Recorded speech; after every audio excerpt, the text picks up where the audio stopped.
And you wrote Bet on Yourself, which I look at as a career-oriented book, although it is a leadership book as well, but terrific for students, recent grads, or anyone aspiring in leadership. I love this section of your book where you talk about how to create career opportunities. You have several pieces of advice. Let's go through each tip. Number one, prioritize learning. Be an infinite learner. You write the greatest predictor of future success is one's willingness to learn, experiment, fail, and repeat until one can produce the desired effect predictably. For years, you were 3 feet away from Jeff Bezos. You've worked directly with senior managers and executives and CEOs at Google. Despite their extraordinary success, are they lifelong learners? 100%. That is one of the first things that struck me. Once I got seated in that job, 3 feet away from Jeff Bezos's desk, I just started observing because I realized how underqualified I was for this job and I wanted to catch up. And so I started watching, what does Jeff do, and see if I could catch up. The first thing he did every morning when he came into work is he had 3 fully read newspapers under his arm: the New York Times, the Wall Street Journal, and the Seattle Times. And so I started, when he put them down, I snagged it. And that's what I read during my lunch break. I started reading every briefing document. He had such an academic approach to the way he ran his meetings that I wanted to understand that as well. Then at Google, goodness knows, they do that at an Olympic level. The meetings at Google are never for weather reports of just like updating you on what's gone on since we last saw each other. Those meetings are meant for debate. We are here to sit across from each other and identify blind spots and weaknesses and shine a spotlight on it and find solutions. And that is what Satya Nadella, the CEO of Microsoft, describes as a culture of learn-it-alls, not know-it-alls. And I think that is a great differentiator in any corporate culture that wants to remain innovative. You really need to encourage, not only encourage, but demand that your employees contribute at that level. I remember that line from Satya Nadella, and I've used it with my kids, with my daughters. I think they're probably tired of it by now. They say, you've got to be a learn-it-all, not a know-it-all. They're like, good line, Dad. Where'd you get that? Yeah, my secret. I don't know, plagiarizing. No. Hey, let's go through these other career opportunities. So prioritize learning, a key to creating a career opportunity. The second tip is surround yourself with brilliance. How do we do that? So I recognize that I have had the greatest privilege in the world, which is to work with some of the most influential people out there. I mean, these are people who will be talked about for generations.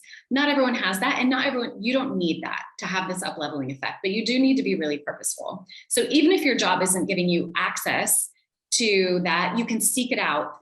This is one of the benefits of the internet, right? You can seek out avatar mentors who are exhibiting the type of leadership that you want to be experiencing, who are standing on the stages you want to be on.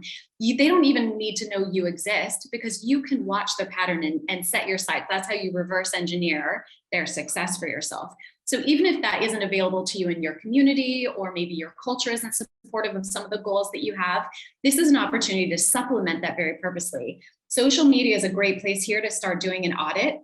We know that we've all heard the saying that we're the average of the 5 people we spend most of the time with. And I want to challenge you that maybe your social media you're following is one of those. So make sure it's up-leveling, uplifting, and inspiring you to be your best self. I was very lucky in my career that I got to seek out and spend a lot of time with those people. But there's other creative ways if Silicon Valley isn't in your backyard. Oh, excellent. What a great piece of advice. I hadn't thought of that, because when I read surround yourself with brilliance, I assumed you meant surround yourself with those people who are exceptional, who you like to emulate. But you're saying let's reverse engineer it. You may not be in your position where you were with Jeff Bezos or others, but you can seek out those opportunities on the internet or reading or the books of the people who you want to emulate.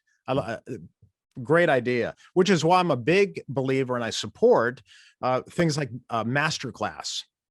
Get a subscription to Masterclass because you'll learn a lot.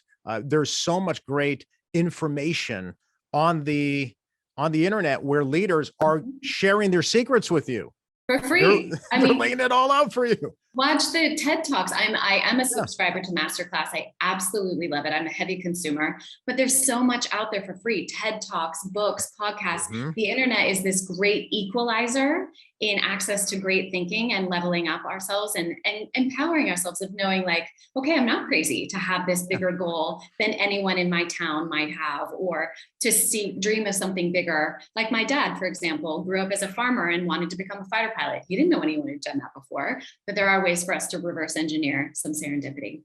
The third way of creating a career opportunity, and this one's interesting. I'd like you to expound on it. Find meaningful impact. Find meaningful impact. What do you mean by that? So this one can be, this is about identifying those easily overlooked opportunities to get recognized. And I think this is more about meaningful impact often comes packaged as something undesirable. Maybe it's intern level work. For example, I give in the book of I learned to run war rooms, which are what technology companies call like when something's broken, like we have a security flaw that has to be fixed immediately. You are not leaving the building until this is fixed. That was a regular part of my life in over across 15 years in tech. So I volunteered to help out in a war room when I was very, very junior. That meant I was just ordering the late night meal orders. I was talking with facilities so they didn't turn off the heat and the lights at night as they normally would or across the weekend.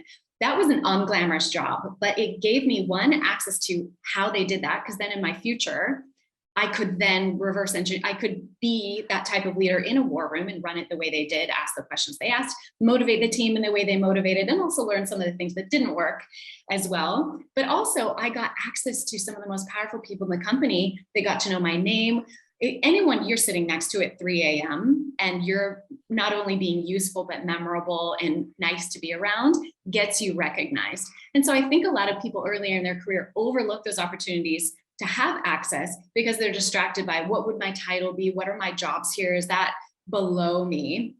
I think that's a real missed opportunity. So even in entry-level positions, there's ways to make yourself really useful when you open up your eyes and think more about what am I going to learn here? What leadership traits can I absorb? And how can I be in the forefront of disruption, which are always three things I look for in career opportunities. You have a few more career tips here. If we could briefly look at them, I think this third one or this next one, the fourth one, I guess, is something that we may have already covered in another one. Follow the leader you want to become. Again, that's emulating those leaders who you aspire to be or in that same position. If I had to pick just one, it would be this one. Okay. Follow And the leader you want to become. Yes. So there's so many people who stagnate in their careers because they don't seek out those people that will teach them to be the leader they want to become. So for example, you might work for a manager that you like, you feel this loyalty, you stay way too long because of that loyalty. You like that leader, but do you want to become like them? Do you want to motivate the team in the same way? Do you want the same communication style that they're exhibiting? Do you want the habits to become so ingrained in you that you don't realize what you've absorbed and been taught? But being really purposeful and seeking that out. And again, you might not have the luxury of choice of who your direct manager is, but pick your eyes up and think, who else in this organization or in my community or online can I learn this from? And seek that out. See if you can work on a cross-collaborative project, or see if you can volunteer for something in your community that will give you access to other thinkers that you want to become like. This, I think, has been the greatest privilege of my career and something that is replicable for anyone. That is the greatest differentiator, I think. Another piece of advice to creating a career opportunity is to connect the opportunity dots. Now, this is a concept I stole from one of our favorite thinkers. This is from Steve Jobs. So connecting the opportunity dots, he says in his commencement speech at Stanford, just before he passed, that rarely do the dots connect forward thinking. When we're trying to make these big career pivots, we're taking a big bet on ourselves and doing something that feels unexpected. He says that these dots often only connect in retrospect. So if the dots are only going to connect in retrospect, we have to set a North Star for ourselves. Otherwise, you're going to get blown off course. So knowing this is really about, I find a lot of people don't treat themselves like their own organization or like the CEO of their life. This is really about individual levels, creating a mission statement for yourself, for your career. Who do you want to serve? What expertise you want to be known for? And how are you going to show up and make that change that is your living legacy. Whenever I bring up living legacy with my clients, they panic. They're like, I'm not going to retire. And this is the opposite of that. This is about living that legacy every day in the way we spend our time, our resources, how we show up with our influence in the world. And so I think there's a lot of opportunity here for really big impact to connect those dots purposely, even when the step towards where we ultimately want to go feels like really far. This is how we can reverse engineer that. And I love your final career advice, final tip: make the ordinary extraordinary. The ordinary is overlooked most of the time. So there is ways to elevate the projects that we work on to get yourself noticed. This is again by emulating that best practice of asking 10 more questions than a normal person would. So you really understand, what does success look like in this seemingly small task I've been given? Or expanding your connections across the company beyond what's just obvious, like beyond just the people who can make a promotion decision on your behalf. Like really look at the whole company and purposely curate your tribe. This is about going that extra mile, and 100% one of the pro tips I've learned from my CEOs, because they exhibit this on a daily basis.